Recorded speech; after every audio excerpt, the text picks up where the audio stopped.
Batman lo vuelve a hacer. Este 2024 no solo se convirtió en el primer personaje ficcional en tener su estrella en el Paseo de la Fama de Hollywood, sino que su versión Absolute, este nuevo universo que plantea versiones más jugadas y totalmente desconectadas de la línea principal, se ha convertido en el cómic más vendido del año. Y estamos hablando que el número 1 logró la hazaña de vender casi 400.000 copias, cosa que en el día de hoy es inaudito. Y hay un montón de factores que hay que tener en cuenta. Por un lado, a diferencia de hace, no sé, 10 años quizás, o un poco más en el tiempo, donde el cómic era algo predominante en la juventud, hoy tenemos a jóvenes que tienen su predilección en las redes sociales, en el contenido audiovisual. O sea, ya cuesta imaginarse a alguien joven teniendo ese momento de introspección y de soledad y perdiéndose en una aventura quizás autoconclusiva, quizás continuada, de 32 páginas. Hoy en día es todo lo contrario. Vos decís joven y te imaginás a alguien echándose la cama, sacando el celular, metiéndose a TikTok y perdiéndose en una catarata de estímulos visuales muy cortitos y muy concisos. Entonces, en un momento así, donde aparte hay que sumarle otros dos factores también que son muy importantes y que tienen que ver con este éxito, y es que, por un lado, la industria ahora gira en torno al manga. O sea, si uno piensa en historietas, el referente es el manga, que a diferencia del cómic suele tener una demografía mucho más variada y que suele ser mucho más cómodo de leer. Porque recordemos que mientras los cómics vienen de continuidades de, en algunos casos, 1938, o en otros casos un poquito más accesibles, los años 60 o quizás los años 80. El manga es más parecido a una novela, es algo que está numerado consecutivamente, empieza y termina, y en el peor de los casos quizás sale una segunda parte que sigue la misma correlatividad. Entonces es algo que fácilmente podés ir leyendo de forma ordenada y que tenés ahí en tu biblioteca y listo, y pasás a otra cosa. Y como dije antes, también tiene una variedad de géneros que básicamente garantiza que existe un manga para cualquier persona. En el caso de los cómics, si bien también existe una variedad de cómics, tampoco soy tan obtuso, pues seguramente siempre va a haber uno que me dice, no, pero la ciencia ficción, no, pero el romance. Sí, obvio, hay un montón de cómics buenísimos, de un montón de géneros, pero la predominancia la gana por goleada en los superhéroes. Entonces ahí también. Y por último, el tercer aspecto del que estaba hablando antes, es que hay una fuertísima crisis creativa de la que hemos hablado en este canal hasta el hartazgo. O sea, he derramado saliva hablando y hablando y hablando de cómo han estado llenando la industria de creativos que no son creativos y quizás pujando por ideas que son representativas para un sector particular, pero que nada tiene que ver con cuestiones masivas. ¿Viste? Uno agarra un cómic y quiere leer una aventura fantástica, llena de acción, quizás, digamos, un poco de ciencia ficción, quizás algo épico, y en cambio se llenó de narrativas sociales que en algunos casos está bueno. Digo, tampoco quiero caer en los absolutos. Recordemos esa etapa, por ejemplo, de Neil Adams con Green Lantern y Green Arrow, allá si no me equivoco por los 70s, 80s, que justamente el foco estaba en lo social y estaba bárbaro. Digo, es un cómic excelente que se disfruta el día de hoy. Pero justamente ahí lo que tenías era la pluma de alguien con mucho talento y mucha cancha para meter las ideas dentro de una historia interesante. Ahora lo que prima es el mensaje sobre el contenido, y eso lamentablemente ha ido espantando a muchos lectores que cada vez fueron encontrando menos de lo que buscaban. Y de hecho estoy hablando claramente de mi propia experiencia personal. En un momento fue cómic que agarraba, que aparte, dicho sea de paso, para los que leemos en papel todavía, en lugares como el que yo vivo, en este caso Argentina, son muy caros los cómics. Encima de que ya no se edita ya en revistas, sino que lo mejor que encontrás son tomos recopilatorios de por lo menos 5 números y son caros, digamos. No es algo que puedas comprar mucho, salvo que compres algo por ahí un poco más viejo y usado.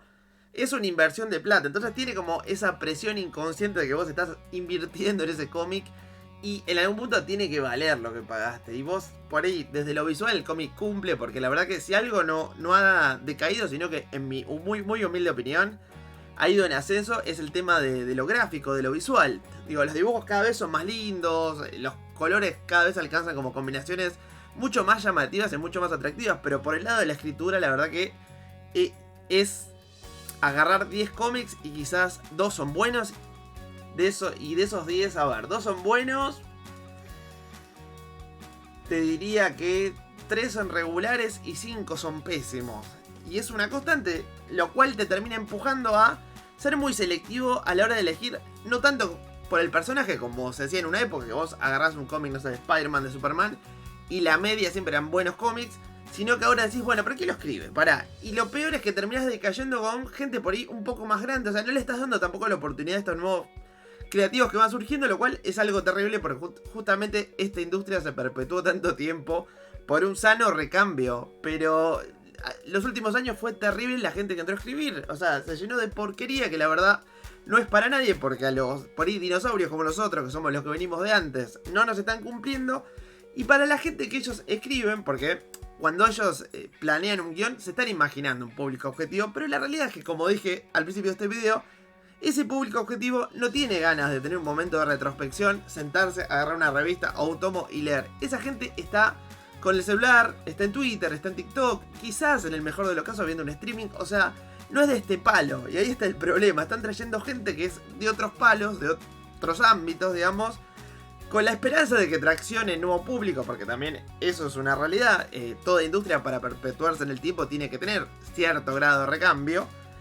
Pero no está pasando, o por lo menos no de la forma que ellos quieren, y estamos en una situación espantosa. Entonces termina ocurriendo lo que me pasa a mí por lo menos, que compro solamente cuando aparecen determinados nombres y que es de gente más vieja. No sé, por ejemplo, un Hickman, un Mark White. No, la verdad que ya no me están dando ganas de darle la oportunidad a nadie porque, como dije, es una inversión que después te hace sentir mal.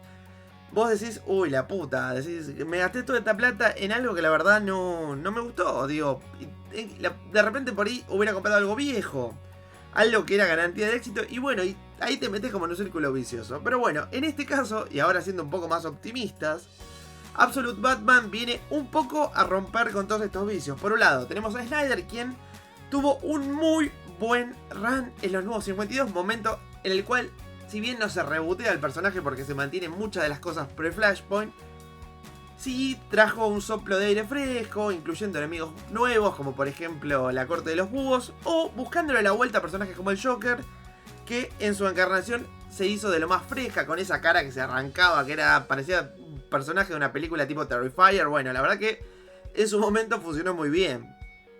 Y después, por ejemplo, personajes como Mr. Bloom, que fue el enemigo de The Gordon en esa extraña época que reemplazó a Batman. Pero digo, hubo así como un sople de aire fresco que también sumaba una narrativa que no se había visto tanto en el caso de Batman y que en lo personal a mí me gustó.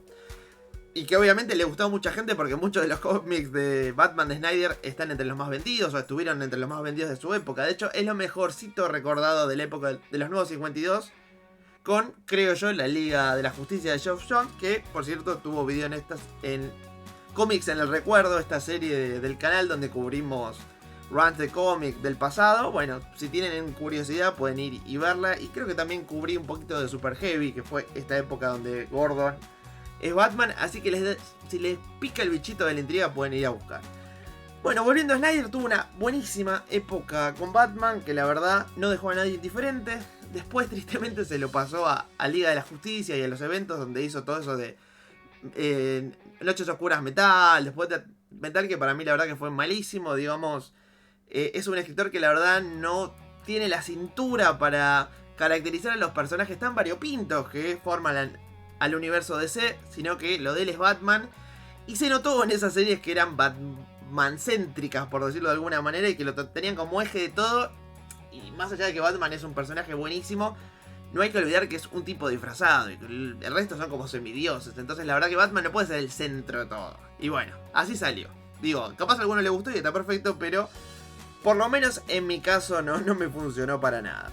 Pero volviendo a Absolute, tomo una idea muy buena, que fue la que tuvo Marvel allá por los 2000, que es hacer una línea aparte que empiece de cero, con ideas más arriesgadas. Siendo por ejemplo el caso de Ultimate Spider-Man número 1, que fue uno de los cómics más vendidos también de su época, y no sé si no de todos los tiempos, teniendo como gran atractivo las diferencias estéticas y narrativas con el Spider-Man convencional, y también el hecho de decir, bueno, vamos a arrancar una historia de cero, o sea, no tenés que haber leído nada.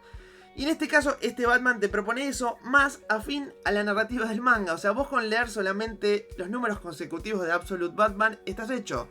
No tenés que leer nada por ahora. Lo que quizás pase en algún momento, y ahí es donde se va a empezar a complicar, pero quizás lo mantengan separado, es cuando empiezan a converger todos los títulos Absolute. En este caso, hasta el momento creo que han salido Batman, Superman y Wonder Woman.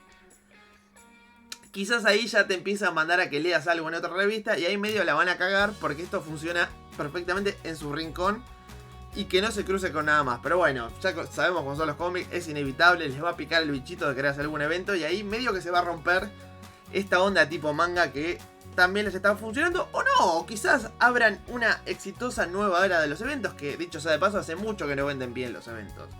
Quizás el primer evento del universo Absolute sea buenísimo, como siempre depende mucho de la escritura, pero como dije en el video donde hablaba de toda esta línea, tiene muy buenos creativos, entonces es probable que salga algo interesante. Así que bueno, esto fue un poquito cubrir la noticia. Si tengo algo que agregar es que ya va a haber segunda y tercera impresión del número 1, o sea, que se vendió como pan caliente. Y ahora habrá que ver para dónde va esta línea, si realmente propone cosas interesantes o si solamente es un golpe de efecto con este Batman ahí todo musculado, con ese batimóvil que parece un tanque, con esos bativillanos que acá son todos conocidos del barrio de Bruce Wayne. Habrá que ver si realmente puede superar ese golpe de efecto inicial que le fue bárbaro y sostener una narrativa interesante. Ahora me gustaría saber qué piensan ustedes de todo esto. ¿Lo han podido leer? ¿Les gustó? ¿Quieren hablarme un poquito del run de Snyder de los nuevos 52? Como siempre los leo y ya saben, si les gustó el video les voy a pedir un like. Y si da la casualidad de que es tu primer video en Papalopoulos, te voy a invitar a que te suscribas para ver más contenido como el estilo. Hasta la próxima.